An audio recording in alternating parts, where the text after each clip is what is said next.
Menstruation, a biological phenomenon that marks the beginning of a womanhood for many women, but not one without several taboos in different parts of the world which express themselves in various ways. Some are founded on religious principles, while others are rooted in history, culture, and tradition. One such tradition in existence that requires women to perpetuate their social ostracism is practiced in a very small country called Nepal. Forbidden from touching objects and people during menstruation as well as after childbirth, many Nepalese women are required to live away from their home, usually in a hut or a livestock shed. This traditional practice of banishing women from their home to live in an exile is known as Chhaupadi. In Hinduism, women and girls who are menstruating are thought to be impure, untouchable, and even sometimes the bearer of unfortunate luck, and thus they are exiled for 10 to 14 days to live in a hut, otherwise known as goat in Nepali. The practice still exists in rural parts of far western and west central Nepal. According to a study conducted by sociologist Saruna Khimide, it was discovered that while 72% of teenage girls in the far western Nepali province practiced Chhaupadi, almost all of the girls were restricted by some kind of menstrual taboo. Similarly, 77% of West Central Nepali girls and young women actively practiced Chhaupadi according to a 2019 study done by Jennifer Thompson. But the problem goes beyond being just exiled in these small huts.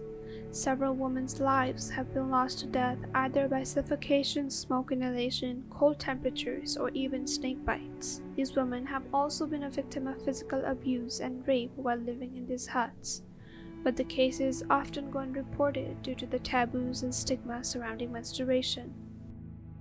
The young man used to live behind my house in a small room at the home of one of my relatives. We never really met. It was the fourth day of my period and I was sleeping in the goat. At about 11 p.m. or midnight, the guy came and raped me. I was very scared at that point and couldn't scream or even say anything to anyone. Following a significant number of deaths, Nepal's Supreme Court released an advisory in 2005 directing the government to enact legislation to abolish Chhaupadi, according to Kathmandu Post. However, it wasn't until 2017 that Nepalese government criminalized the practice of Chhaupadi. Despite the implementation of laws enacted to eradicate Chhaupadi, the old traditional practice still remains existent.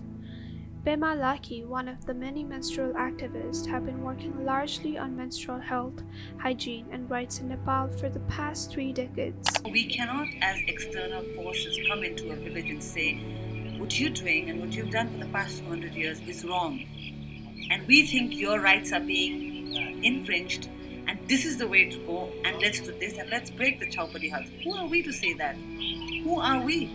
We who've never sat and lived in Chhaupadi huts, we who haven't been brought up like that to understand what it means, how much it means to be able to protect my family. Although the prevalence of Chhaupadi practice may be high in a far western districts like Assam, Doti, Bajra, and Pajan, even in cities like Kathmandu, many forbid the entry of menstruating women into kitchens or temples.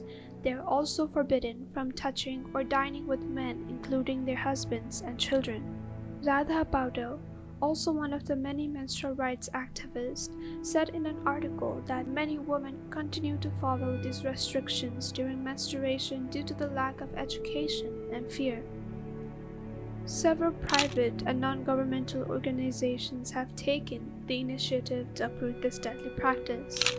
According to Kathmandu Post, agencies such as UNESCO, UN Women, and UNFPA have been running projects as sexuality education and a safe learning environment in different districts to raise awareness against harmful practices such as Chhaupadi.